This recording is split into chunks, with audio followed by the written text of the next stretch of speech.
Olá, seguidores do Conexão Sanders, razão de aspecto cinemação, getro.com.br, Wannabe Nerd.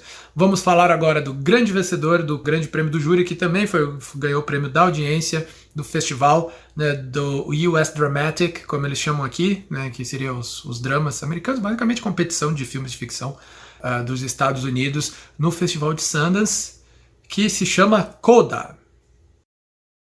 Bom, CODA conta a história da Ruby. A Ruby é a única pessoa, né, o único membro de uma família de 4 pessoas, tem um irmão mais velho, o pai e a mãe. Ela é a única que escuta. Todos os outros são surdos ou surdos mudos. E desde criança, então, ela cuida da família, ela é responsável pela comunicação da família. Trabalha com a família no barco, eles são pescadores, e está no último ano do high school. A grande diferença do filme é que, apesar de ser de uma família surda, a Ruby gosta de cantar e canta muito bem. Entra no coral da escola e acaba surgindo para ela a possibilidade, uma oportunidade de receber uma bolsa para ir para uma escola de música. Ao mesmo tempo que surge essa oportunidade para ela receber a bolsa, a família dela também começa a ter problemas, porque por causa da dedicação dela, não tem ninguém que escute no barco, a família dela acaba perdendo a licença. Então se cria esse conflito. Coloque nessa equação um colega por quem ela tem um crush, né, o crush dela, que também está no coral, de quem o professor, né, de música coloca os dois para fazerem um dueto romântico na apresentação de fim de ano, inclusive fazendo umas piadas e uns deboches com Glee diretamente, que estão nos diálogos, né, que estão nos diálogos, não estão somente em referências, e aí você tem a salada. Será que ela vai ter que escolher entre a família e ir pro college? A família vai apoiá-la ou não vai apoiá-la? Como vai ser a relação dela com o menino, que evidentemente acaba sendo malvado com ela, ainda que sem intenção, tendo bom coração, porque a família dela é surda, o bullying que ela sofre na escola por ela ser de uma família surda, os conflitos da família com a guarda costeira, o que vai acontecer?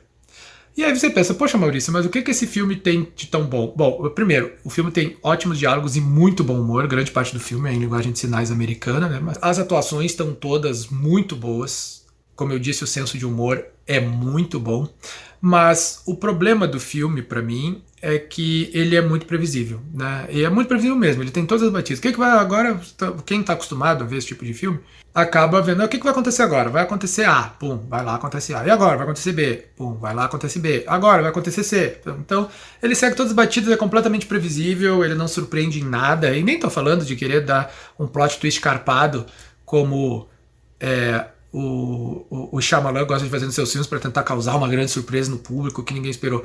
Não é nem tanto o que acontece, mas sim como as coisas acontecem no filme que deixam ele bom ou deixam ele nem tão bom quanto ele poderia ser, abaixo do seu potencial, como é o caso desse aqui. Eu acho que ele é muito puxado para cima por duas coisas, né? A primeira, o carisma dos atores e as boas atuações, inclusive dos atores surdos mudos, né? Mas todos os personagens, todos os atores são carismáticos, são engraçados, né? E realmente nos envolvem com o filme. E também as músicas, certo? Porque o filme não é um musical, né? Mas ele é um filme que tem música, que tem cenas de música, por causa do coral, por causa das apresentações, porque ela gosta de cantar. E a maior parte do repertório são músicas do Marvin Gaye, entendeu? Que para as gerações mais novas podem não conhecer, mas meu Deus, que cantor maravilhoso, que letras maravilhosas, que músicas maravilhosas. Então isso mobiliza também para deixar o filme mais interessante. Alguns momentos tem um trabalho de som também muito bom, principalmente colocando os surdos, né, no silêncio absoluto, né, para a gente sentir aquele contraste do que está acontecendo. Então a gente sai do ponto de vista da Ruby, que ouve, né, e às vezes vai para o ponto de vista da família dela, que são pessoas que não ouvem, mas isso acontece algumas poucas vezes no filme, porque o filme não é feito do ponto de vista deles. Também dá para entender por que o júri gostou e por que o público gostou. Mais uma vez, né, ele preenche, né, ele dá o check em todas as caixinhas. Ele é um filme que está tratando de temas de diversidade, ele é um filme que tem uma personagem feminina, ele é um filme que tem uma perspectiva positiva sobre o futuro, né? Ele é uplifting, o que é muito importante para as plateias dos Estados Unidos, né? Ele é inspirador. Então, entendo por que eu consigo entender por que esse filme ganhou o prêmio. Mas definitivamente, para mim, não é essa Coca-Cola toda. Não é o melhor filme da mostra americana, por exemplo. Né?